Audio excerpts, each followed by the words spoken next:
Episode 103.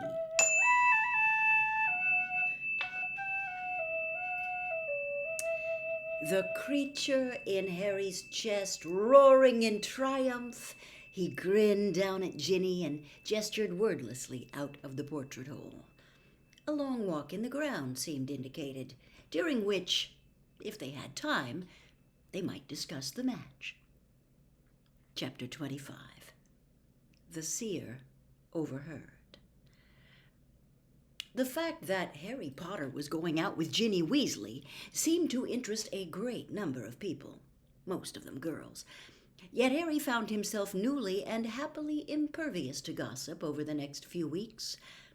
After all, it made a very nice change to be talked about because of something that was making him happier than he could remember being for a very long time, rather than because he had been involved in horrific scenes of dark magic. "You'd think people had better things to gossip about," said Ginny as she sat on the common room floor, leaning against Harry's legs and reading the Daily Prophet. "3 Dementor attacks in a week, and all Romilda Vane does is ask me if it's true you've got a hippogriff tattooed across your chest." Ron and Hermione both roared with laughter. Harry ignored them. "What did you tell her?" "I told her it's a Hungarian horntail," said Ginny, turning a page of the newspaper idly. "Much more macho." "Thanks," said Harry, grinning. "And what did you tell her Ron's got?" "A pygmy puff, but I didn't say where." Ron scowled as Hermione rolled around, laughing. "Watch it," he said, pointing warningly at Harry and Ginny. "Just because I've given my permission doesn't mean I can't withdraw it." "Your permission?" scoffed Ginny. "Since when did you give me permission to do anything? Anyway, you said yourself you'd rather it was Harry than Michael or Dean." "Yeah, I would," said Ron grudgingly. "And just as long as you don't start snogging each other in public." "You filthy hypocrite. What about you and Lavender thrashing around like a pair of eels all over the place?" demanded Ginny. But Ron's tolerance was not to be tested much as they moved into June, for Harry and Ginny's time together was becoming increasingly restricted. Ginny's owls were approaching, and she was therefore forced to study for hours into the night.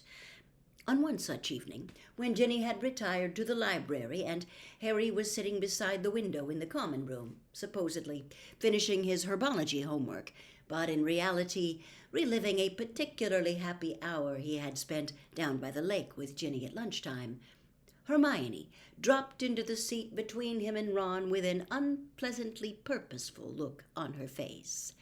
"I want to talk to you, Harry." "What about?" said Harry suspiciously.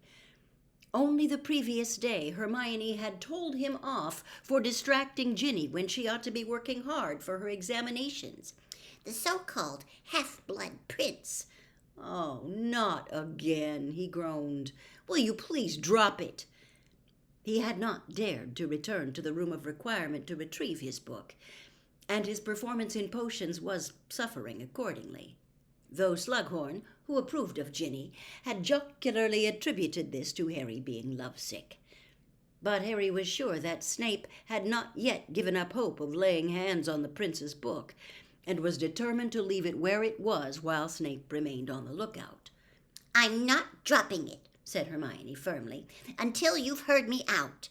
Now, I've been trying to find out a bit about who might make a hobby of inventing dark spells." "He didn't make a hobby of it." He, who says it's a he?" "We've been through this," said Harry crossly. "Prince, Hermione, Prince." "Right," said Hermione, red patches blazing in her cheeks, as she pulled out a very old piece of newsprint from her pocket and slammed it down on the table in front of Harry. "Look at that! Look at the picture!" Harry picked up the crumbling piece of paper and stared at the moving photograph, yellowed with age. Ron leaned over for a look too. The picture showed a skinny girl of around 15. She was not pretty. She looked simultaneously cross and sullen, with heavy brows and a long, pallid face. Underneath the photograph was the caption, Eileen Prince, captain of the Hogwarts Gobstones team. So? Said Harry, scanning the short news item to which the picture belonged. It was a rather dull story about inter-school competitions. Her name was Eileen Prince. Prince, Harry. They looked at each other, and Harry realized what Hermione was trying to say. He burst out laughing. No way! What? You think she was the half-blood? Oh, come on! Well, why not, Harry? There aren't any real princes in the wizarding world. It's either a nickname, a made-up title somebody's given themselves, or it could be their actual name, couldn't it? No, listen. If, say, her father was a wizard whose surname was Prince and her mother was a muggle, then that would make her the half-blood prince. Yeah, very ingenious, Hermione. But it would. Maybe she was proud of being half a prince. Listen, Hermione, I can tell it's not a girl. I can just tell. The truth is that you don't think a girl would have been clever enough, said Hermione angrily. How can I have hung around with you for 5 years and not think girls are clever? Said Harry, stung by this. It's the way he writes. I just know the prince was a bloke. I can tell. This girl hasn't got anything to do with it. Where did you get this anyway? The library, said Hermione, predictably. There's a whole collection of old prophets up there. Well, I'm going to find out more about Eileen Prince if I can. Enjoy yourself, said Harry irritably. I will, said Hermione, and the first place I'll look, she shot at him as she reached the portrait hole, is records of old potions awards.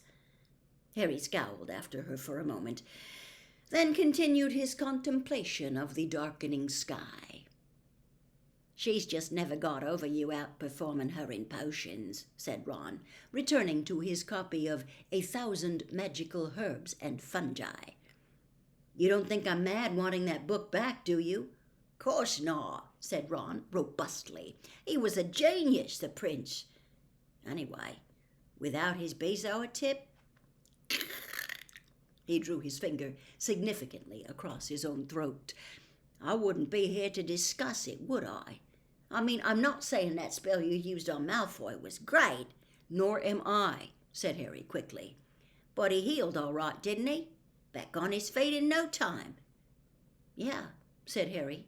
This was perfectly true, although his conscience squirmed slightly all the same. Thanks to Snape.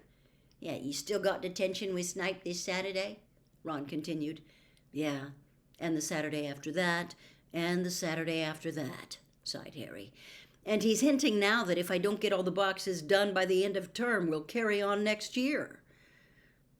He was finding these detentions particularly irksome because they cut into the already limited time he could have been spending with Ginny.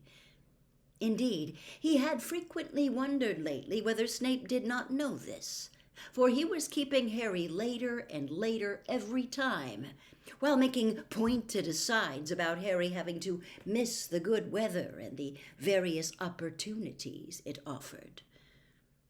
Harry was shaken from these bitter reflections by the appearance at his side of Jimmy Peakes, who was holding out a scroll of parchment. Thanks, Jimmy.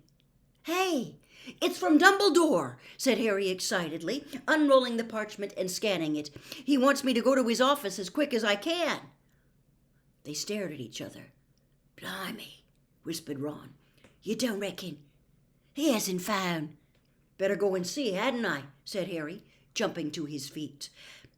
He hurried out of the common room and along the 7th floor as fast as he could, passing nobody but Peeves, who swooped past in the opposite direction, throwing bits of chalk at Harry in a routine sort of way, and cackling loudly as he dodged Harry's defensive jinx. Once Peeves had vanished, there was silence in the corridors. With only 15 minutes left until curfew, most people had already returned to their common rooms. And then Harry heard a scream and a crash. He stopped in his tracks, listening. How dare you! Oh!